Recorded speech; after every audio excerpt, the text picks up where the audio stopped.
So let us dive deep into the market mechanics, beginner series 201, and understand how buyers and sellers are matched and how the whole thing with the market and the order book and the pricing of assets work. At first, you need to know that who are the participants in the auction. So you have just regular auctions like you know from art galleries or anything else. But who are the participants? So at first, in every auction you have three participants.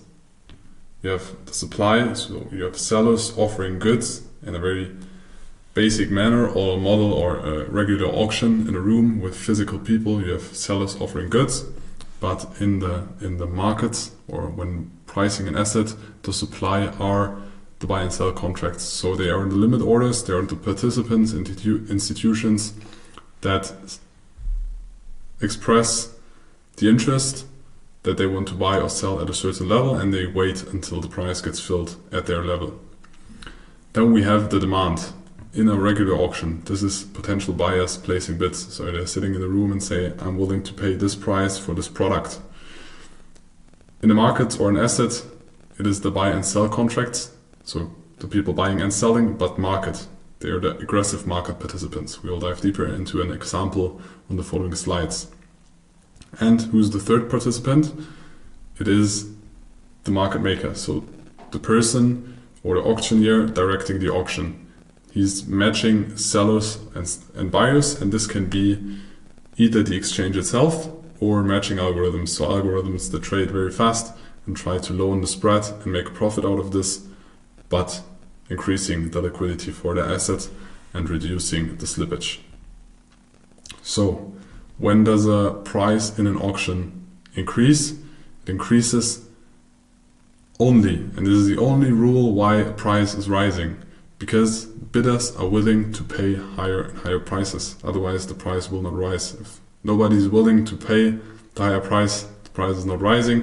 This is the only reason why prices are rising, if there are more bidders that are willing to pay higher prices. Of course, it's always a correlation between how high is the supply and how high is the demand, but always more important is the demand, and you need bidders willing to pay higher prices. Let us now go through an example. So in this example we have an order book, we have a price, as you can see, and one step is always one tick. You call this one tick. So from the price step from 100 to 101 is one tick, to 102 is one tick, to 103 is one tick again. Furthermore, we have passive sellers. So we have the supply, we have people that are willing to sell, that offer something in the market, and they have their price point where they say, okay, at this price point I'm willing to sell. Furthermore, we have passive buyers. They're also the supply. They're willing to buy at a specific price point. So this one, the buyers we call bid or buy limits, and the sellers or passive sellers we call ask, sell limits. Let's now take an example. So in this current situation, this is the example. Of course, this is very dynamic and not static in real life, but to explain it, it's better at a very slow model or example. So we have the best ask and the best bid. So we have 5 contracts. We don't know if it's one person or several persons that are willing to sell at the price of 101, and we have 4 people willing to buy at the price of 100.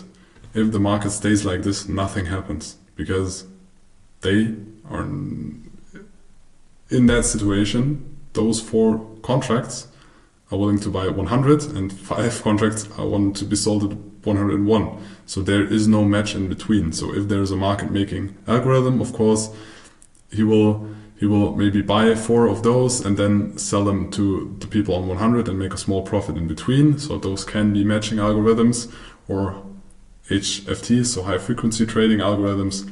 But in this case, if there is no aggressive market participants stepping into the game, nothing happens. But of course there are aggressive market participants, so we will go through an example.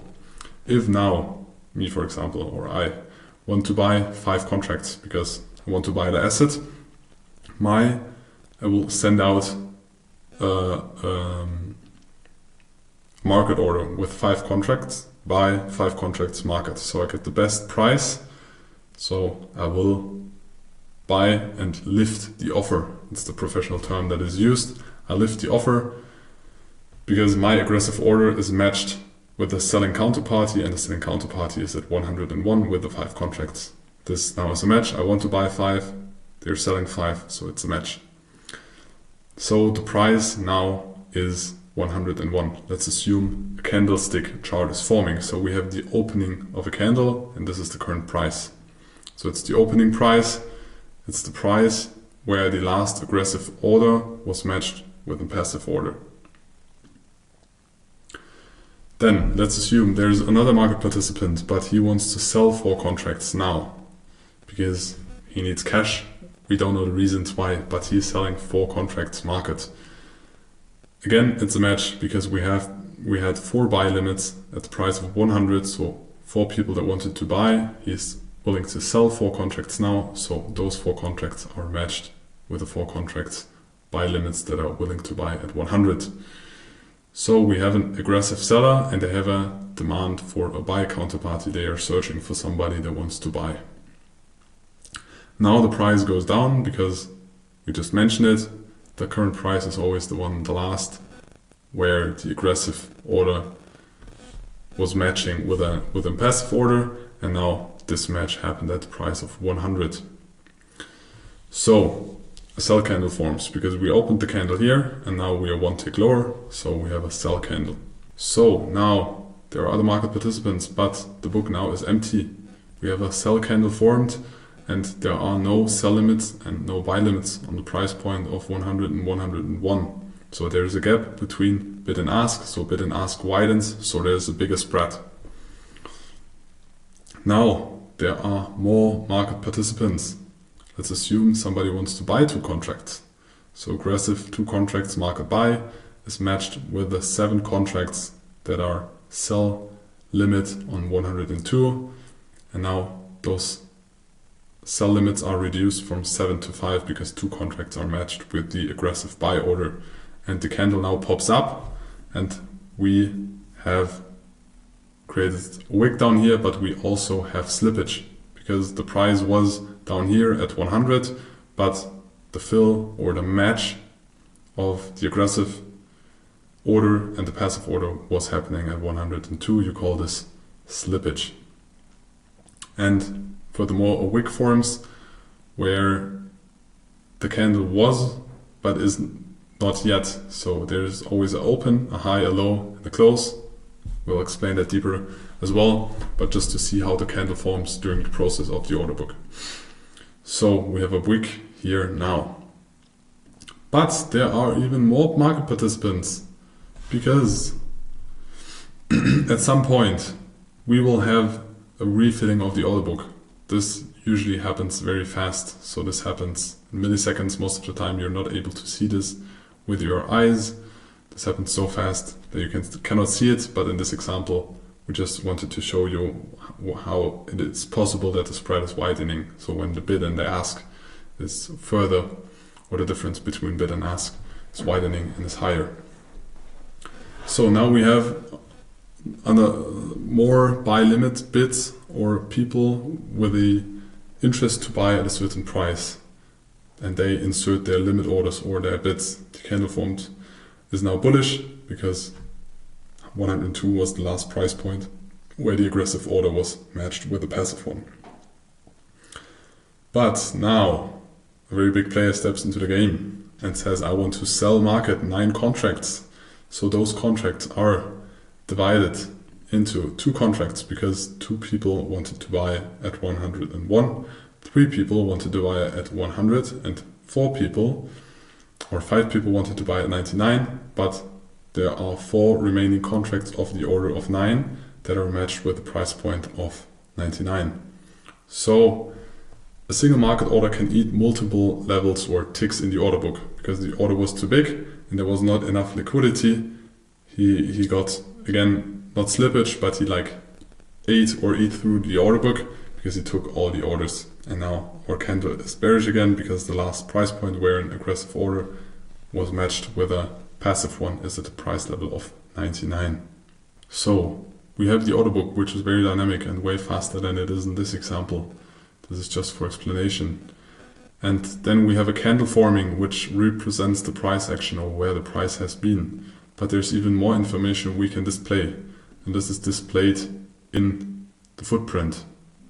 So the footprint shows orders which hit the bid. So those are market orders that sold into the bid, because aggressive sellers are matched with passive buyers, and you can see the volume over here. And you, on the other side, you have orders which lifted the ask, so they are aggressive market buy orders that matched with passive sellers. You can see it here. So we had an aggressive order of 2 contracts that have been aggressive, matched with 2 passive orders on 102. So we have total contracts of 2 traded because 2 contracts changed hands. So it's not 4 contracts, it's 2 contracts that changed hands. And that's also how the volume profile is created. So now you understand the logic of the volume profile, how it is working, how it's created. So it's the sum of all orders at every price level. And now you can see the volume profile, you have the footprint, you have the candle, and you have the raw real order book. You can also display this with heat maps, but we will not go deeper into that because we don't use it.